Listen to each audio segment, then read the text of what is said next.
Hello everyone, this is your educator Arvind and welcome to Global Online. In today's session, we will focus on science MCQ that are crucial for your CTET preparation. So guys, watch the full video to learn key concepts and let's work these questions step by step to ensure you are ready to crack the exam. So let's get started. The question is, which acid is present in a tamarind? Options are given: tartaric acid, oxalic acid, lactic acid and citric acid. So students, tamarind contains tartaric acid which gives it its sour taste. This acid is commonly found in various fruits and is known for its strong and tangy flavor. Tartaric acid is used in food to add sourness, and this one is different from the rest of the options which are citric acid, which is found in lemon and oranges, whereas lactic acid is found in milk products such as curd, and the remaining one is oxalic acid, which is found in some leafy vegetables such as spinach. So the correct answer for this question is tartaric acid, option A. Let's move on to the next question. Which of the following is a strong acid? Options are given: acetic acid, B. nitric acid, C. sulfuric acid and D. tartaric acid. Friends, sulfuric acid is a strong acid because it releases a large number of hydrogen ions when it is mixed with water,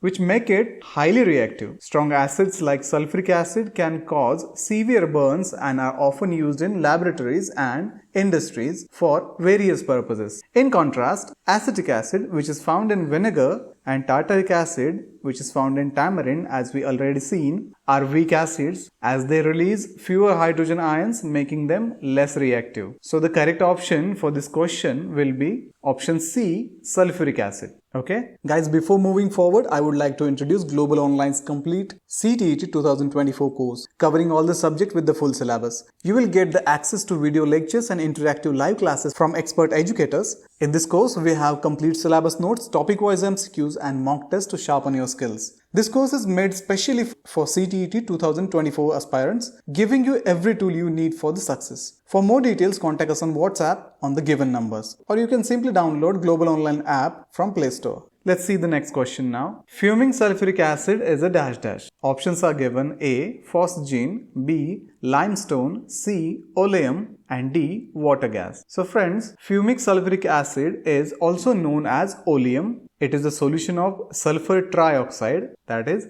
SO3, in concentrated sulfuric acid, which is H2SO4, and appears as a thick oily liquid that releases fumes. So as it releases fumes, it's called fuming sulfuric acid. Oleum is used in chemical manufacturing processes such as producing sulfuric acid and making other chemicals. It is highly reactive and must be handled carefully. So the correct option of this question will be option C, oleum. So the fuming sulfuric acid is called oleum. Remember, it is consists of sulfur trioxide and concentrated sulfuric acid. Understood? Let's move on to the next question now. Bubbles in a soft drinks are caused by which of the following acids? We have options: option A, acetic acid, option B, carbonic acid, option C, sulfuric acid and option D, citric acid. So the students, the bubbles in a soft drinks are caused by carbonic acid. Its formula is H2CO3. This acid is forms when carbon dioxide, that is CO2, is dissolved in water under pressure. When you open a soft drink, the pressure is released, causing the carbonic acid to break down into water and carbon dioxide gas. So this H2CO3 again converted into H2O and CO2. So this carbonic acid gives soft drinks their slightly tangy taste and fizzy sensation when you drink them. So the correct option for this question will be option B, carbonic acid. Okay, let's see the next question now. What is from the following is commonly used for purification of public reservoirs in India? Options are A. alum, B. sodium chloride, C. chlorine and D. potassium permanganate. So students, in case of purification of public reservoirs in India, chlorine is commonly used for this process. It helps to kill harmful bacteria,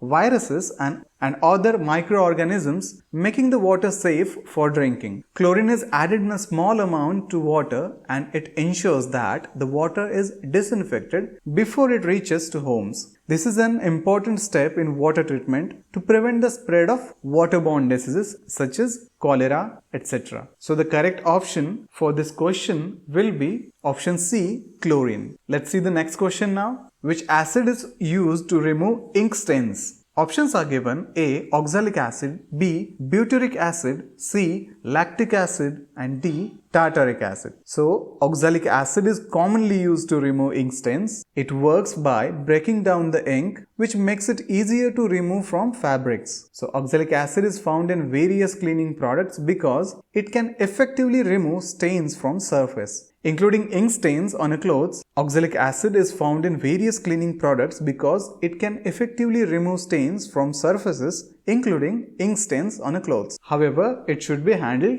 carefully. So the correct option will be option A, oxalic acid, which is used to remove ink stains from fabrics. Okay, understood? Let's move on. Elements of a group 1 are known as dash dash. We have options here. Option A, noble gases. Option B, halogen. Option C, alkali metals. Option D, alkaline earth metals. So friends, the element of group 1 in periodic table are known as alkali metals. These includes elements like lithium, sodium, potassium and others. So alkali metals are highly reactive, especially with water, and they have one electron in their outermost shell, which they easily lose to form positive ions. These metals are known for their soft textures, low melting points and strong reactivity. As we know, sodium can be cut using a knife, which is a soft metal. Okay, so the correct option for this question will be option C, alkali metals. Okay, let's move on to the next question now. How many electrons revolve around the center of oxygen atom? Options are given: 6, option B 8, option C 12, option D 16. Students, oxygen has atomic number of 8 and we know that the number of electrons is always equal to the atomic number. So an oxygen atom has 8 electrons in total,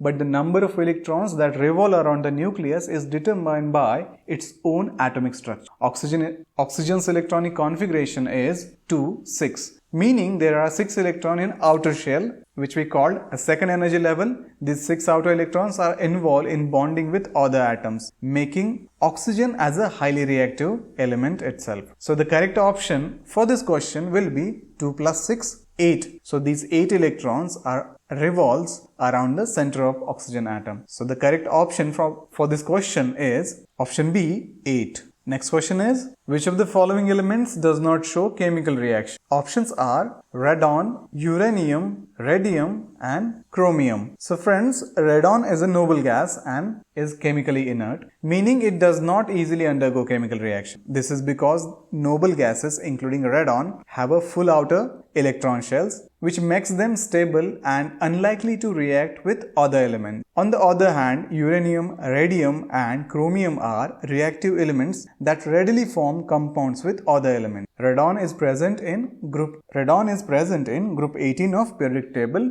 There are other examples of noble gases are helium, neon, argon, krypton, xenon. Okay, understood? So the correct option for this question will be option A, radon. Next question is, find the metalloid from the following elements. Options are given: sodium, aluminium, chlorine and boron. Metalloids are the elements which show properties of both metals and non-metals. From the given options, we have boron, which is a metalloid. It shows properties of both. It can conduct electricity like metals, but it is a brittle like non-metals. The other elements listed are either metals, which are sodium and aluminium, or non-metals, which is chlorine. So they do not qualify as metalloids. So the correct option for this question is option D, boron, which is a metalloid. So guys, that's all for today's session on CTET 2024. I hope you found the questions, answers and explanation helpful in your preparation. If you enjoyed this video and want more content like this, make sure to like, share and subscribe to the Global Online YouTube channel.